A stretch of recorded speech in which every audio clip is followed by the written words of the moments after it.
Hey everyone, welcome back.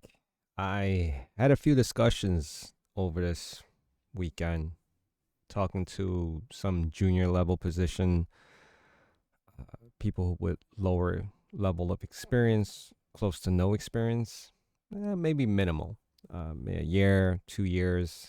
Also speaking with other individuals who have been doing cybersecurity for over 10 years. Uh, Most of them, if not everyone I personally know, it's challenging. Some of them are still holding current jobs, roles that they've been there for like a couple of years. Some are still unemployed, to be honest, and they're struggling. The fortunate thing, and there's never a real fortunate thing for when you're unemployed or when you get let go, but the fortunate thing for some of these individuals is that they don't have dependents, meaning they're no one's relying on them for their income to survive, which is a good thing because just have to worry about themselves. Now, if you had a family and you hear all these stories about people being let go and they just bought a new house and they don't understand how they're going to survive at this point, and they have vacations pre-booked in advance before finding out that they're getting let go from a company. That's really challenging at this time. I was watching a video um, about just jobs in general right now, the current situation, and IT specific and cybersecurity related as well.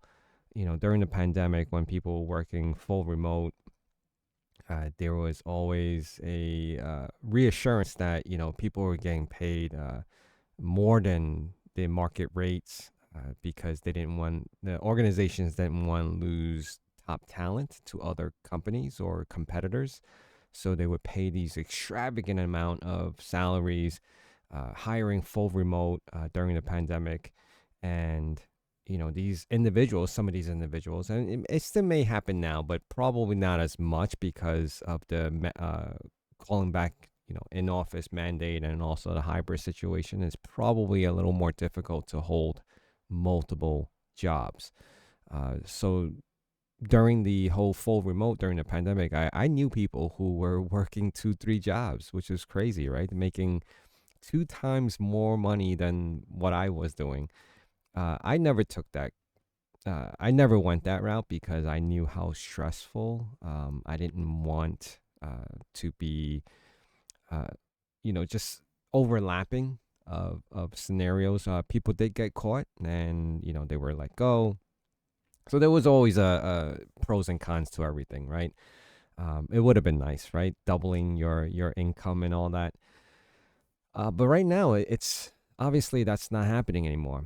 Um, a lot of organizations are calling back return to the office, hybrid scenarios. Also, that really in itself does cut down on a lot of double dipping, and you're going to see a lot of these positions being offered are either full in the office or work from home 2 days a week, which is still flexible in my opinion, because I could remember a time when before the pandemic I was going in office 5 days a week and it was just a normal thing. Now I hate saying normal as it should be that way, but yeah, normal is definitely debatable. Um, Everyone has a different opinion on what normal is or should be, but right now job market is still tough. I've been noticing, speaking with individuals and for myself as well, there is positions open, but they're definitely not as many, right? We're in a very strange predicament right now with the whole world, uh, as far as trade and political issues and, cost of living going up. Organizations are definitely cutting back. They're not hiring as much as they are. And if they are, they're not hiring some junior level tech or junior level cybersecurity. And hopefully that it'll work out and they work their way up, right? They're willing to pay I wouldn't even say a little more because the salary has definitely dropped. So they're paying average salary now, But when I say average, it was probably because the market when cybersecurity was given six figures or even like in higher ranges of six figure, close to like 200,000 for a mid tier, cybersecurity expert, has probably dropped down from like 20 to 30% in salary, depending on region. But at the same time, one of the more expensive regions where I'm out of, like New York City, it wasn't unheard of for like making 150 to 160,000 for a non-managerial position.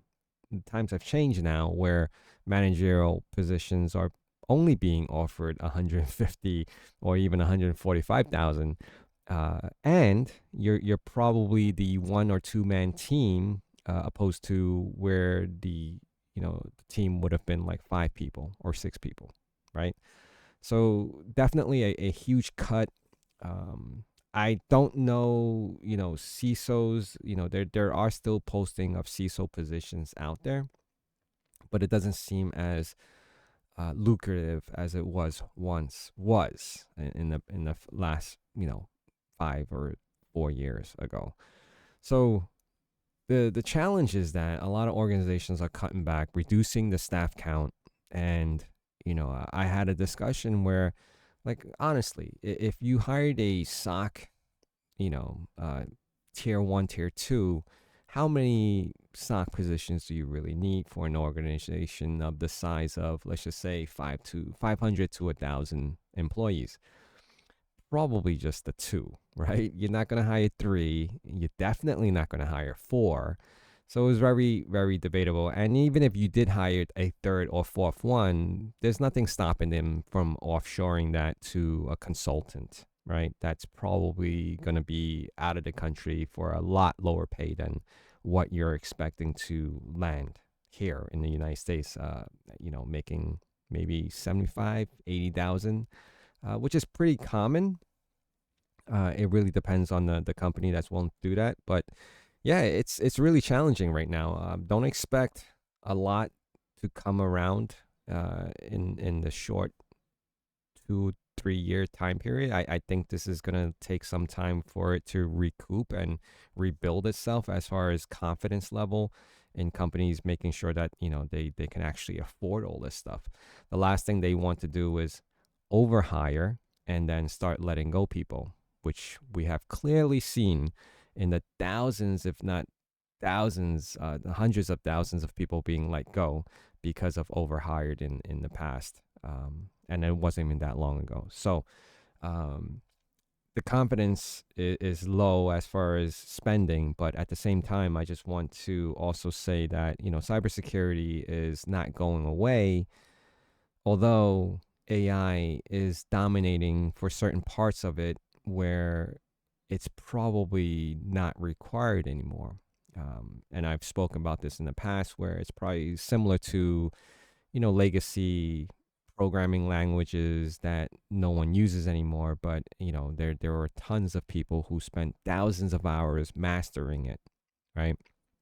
Um, building websites used to actually requires you to understand HTML coding, but now you just drag and drop. So a lot of things have changed, and I believe cybersecurity, in part of that, is also going to adapt and change to the new times. So, the whole thing about me always focusing on cyber degrees and things like that, and these influencers talking about these courses that can land you six-figure jobs, or maybe they're being more modest now and saying you can still get a high-paying salary. They probably have removed the six-figure portion of it from their selling point, but right now it's tough. I would say if you're still in on this, like trying to get into the game, uh, do your self study, do as much as you can, put your focus in on it, with your own time, but don't have to put money into it to learn, right? You don't have to go to, unless you really want to complete the course, like a cyber degree, that's fine.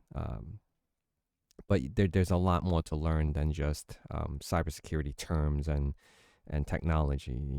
There's the whole IT side of it, just the basic comprehension of all that as well. So, um, so if you really want, to have this kind of discussion, and I love talking about it, you can hit me up on my email, and or the LinkedIn, if you scroll down to the comment section below. Um, Definitely like to have offline talks about this, and I have done it all the time. And if you feel like it's a video in itself can't justify your decision to continue forward in that, by all means, hit me up on the email. I could definitely schedule a call with you, and then we'll go from there. Hopefully I can lend a hand and give you some sound advice, because I've been doing this for over 20 years now, and I'm getting to a point where I feel like I should be exiting, but yeah, that's a whole different story. So I want to thank you guys for being here on this gloomy Sunday. It's actually going to start raining in a little bit. So hopefully we can catch up and expect more videos. Talk to you guys soon. Take care.